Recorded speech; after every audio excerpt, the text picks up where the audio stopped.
Nah, sekarang kita akan masuk ke topik mengenai rekonsiliasi fiskal, dan topik rekonsiliasi fiskal ini menjadi topik yang menurut saya menjadi satu kompetensi yang mahasiswa harus kuasai dengan baik, karena tanpa memahami dan mengetahui rekonsiliasi fiskal, Anda tidak akan mungkin bisa menyelesaikan SPT sebuah perusahaan. Jadi tolong ini dicamkan dengan baik, tolong ini dipahami dengan baik, dan tolong dicatat juga bahwa rekonsiliasi fiskal merupakan bagian dari catatan atas laporan keuangan, sehingga menjadi satu hal yang Anda harus kuasai dengan baik. Oke, kita balik lagi ke konsep kewajiban pajak perusahaan. Maka sekarang kita akan fokus pada bagian yang di kotak ya. Jadi bagaimana menghitung pajak perusahaan. Jadi untuk menghitung pajak perusahaan itu kan sebenarnya dasarnya adalah penghasilan, kemudian ada beban untuk mendapatkan penghasilan kena pajak. Cuma di dalam praktek kan nggak mungkin perusahaan itu memaintain atau membuat dua pencatatan. Antara akuntansi nyatet sendiri, pajak nyatet sendiri, nggak mungkin kan? Nah, sehingga di dalam praktek pencatatan itu cuma satu, pencatatan akuntansi. Nah, maka rekonsiliasi fiskal akan belajar tentang bagaimana dari pencatatan akuntansi kita ketemu apa yang kita sebut sebagai penghasilan kena pajak.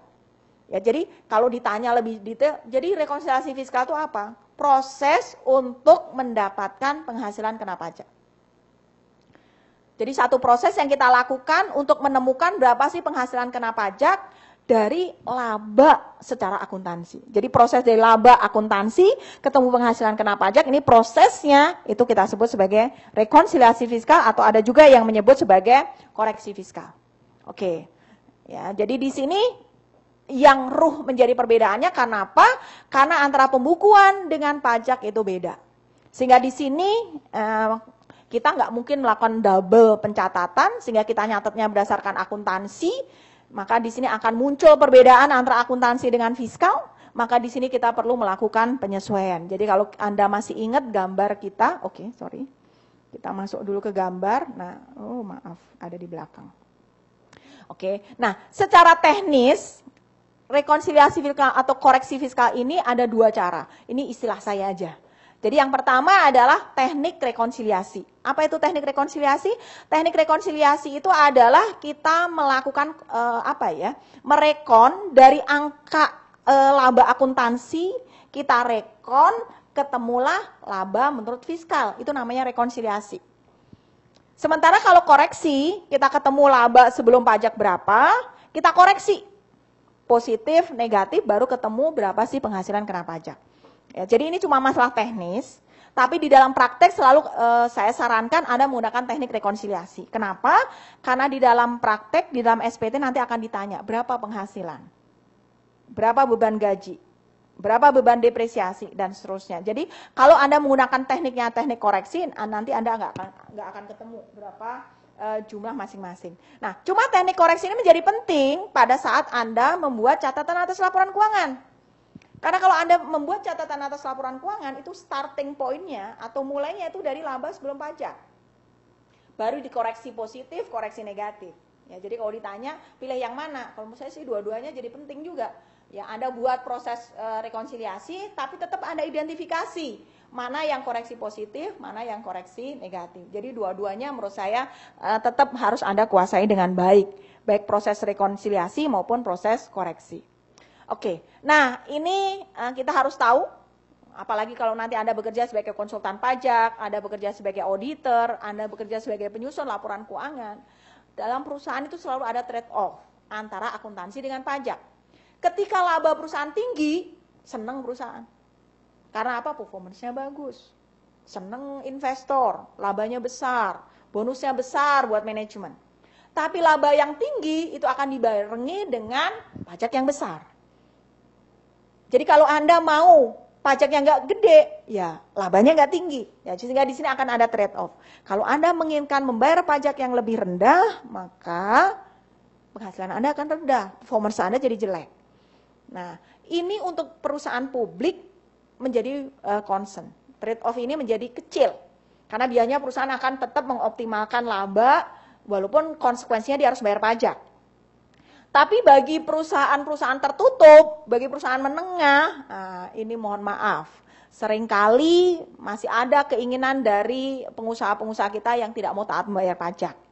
Sehingga yang terjadi apa? Yang terjadi dia pengen Kalau ke bank, wah dilaporkan labanya besar. Tetapi kalau nanti lapor pajak, dilaporkan penghasilannya kecil, sehingga dia bayar pajaknya kecil. Nah, ini praktek-praktek yang tidak diperkenankan. Ini praktek yang tidak compliance, yang tidak ethical. Ya, saya berharap semua mahasiswa saya akan mengajarkan, akan mempraktekkan praktek-praktek pajak yang sesuai dengan regulasi yang ada. Itu bedanya karena kita kuliah dengan tidak kuliah. Kita belajar itu adalah untuk taat, untuk mengaturi, untuk mentaati regulasi yang ada, bukan untuk melanggarnya. Oke, jadi rekonsiliasi fiskal itu kita lakukan karena memang ada beda. Dan beda itu nanti kita bedakan jadi dua, permanen dengan temporer. Ya, pada saat pengantar kita udah lakukan. Dan perbedaan ini juga menjadi fokus dalam riset yang kita sebut sebagai book tax gap. Secara accounting nanti akan memunculkan apa yang disebut sebagai pajak tangguhan. Oke. Nah, sekarang kita akan masuk macam-macam perbedaan. Jadi kalau kita lihatnya itu ada dua. Berdasarkan sifatnya ada dua, positif dan negatif. Positif adalah perbedaan yang akan meningkatkan penghasilan kena pajak. Itu namanya koreksi positif. Koreksi negatif itu akan mengurangi penghasilan kena pajak. Berdasarkan jangka waktunya, ada perbedaan namanya temporer, itu hanya waktu, suatu waktu nanti akan ketemu, berakhir jumlahnya sama, itu namanya perbedaan yang sifatnya temporer. Yang satu lagi adalah perbedaan temporer, permanen. Kalau perbedaan temporer itu memang akan beda terus. Ya, jadi tidak akan pernah jadi sama, nilainya akan beda terus. Oke, itu namanya perbedaan yang sifatnya perbedaan temporer. Oke, bagaimana cara melakukan penyesuaian? Jadi proses rekonsiliasi fiskal itu pertama kita start dengan laba akuntansi.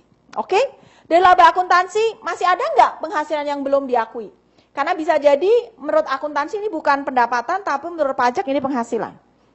Contohnya misalnya penghasilan diterima di muka. Itu menurut pajak menjadi penghasilan, tapi menurut akuntansi tidak. Yang berikutnya dikurangi penghasilan yang bukan objek pajak. Contohnya apa? Contohnya adalah penghasilan dari anak perusahaan. Penghasilan dari investasi di afiliasi yang lebih dari 25%. Nah, ini akan dikurangkan. Karena menurut akuntansi ini penghasilan, menurut pajak bukan penghasilan. Kemudian ditambah dengan biaya non-deductible. Biaya yang menurut pajak nggak diperkenankan. Contohnya apa? Pengeluaran yang sifatnya nominatif. Pengeluaran yang tidak terkait dengan menagih, mendapatkan, memelihara penghasilan. Itu nggak bisa. Yang berikutnya dikurangi biaya yang deductible yang belum dibebankan. Ada nggak biaya yang menurut pajak harus dikurangkan, tapi menurut akuntansi tidak? Ya, untuk yang item nomor 5 ini agak sedikit jarang nih. Yang paling banyak tuh yang non-deductible. Tetapi yang deductible yang belum dibebankan ini kasusnya memang agak jarang. Ya. Nah, tolong dilihat juga di dalam menambah dan mengurangkan ini ada kemungkinan juga muncul karena terjadi perbedaan cara perhitungan. Misalnya terkait dengan depresiasi. Itu bisa terjadi, ya. Terjadi perbedaan cara untuk menghitung depresiasi antara akuntansi dengan pajak, sehingga dalam hal ini akan timbul perbedaan. Nah, perbedaannya bisa positif, bisa negatif. Yang berikutnya pajak final. Nah, pajak final itu harus dikeluarkan dari SPT, sehingga di sini juga harus dikeluarkan di dalam kita melakukan penyesuaian. Jadi kita kurangkan penghasilan-penghasilan dikenakan pajak final. Misalnya ada dividen, kemudian ada bunga deposito, kemudian ada penghasilan dari transaksi di pasar modal misalnya, kemudian ditambah biaya 3M untuk penghasilan final, ya. Kalau penghasilan dikurangkan, maka beban yang terkait dengan pajak final juga dikurangkan. Dikurangkan dengan penghasilan tidak kena pajak. Ini dari sini akan dikurangkan dengan penghasilan kena pajak kalau ini untuk orang pribadi. Tapi kalau tidak, kita langsung mendapatkan penghasilan kena pajak. Dari situ kita kalikan tarif, ketemulah penghasilan atau ketemulah beban pajak ini.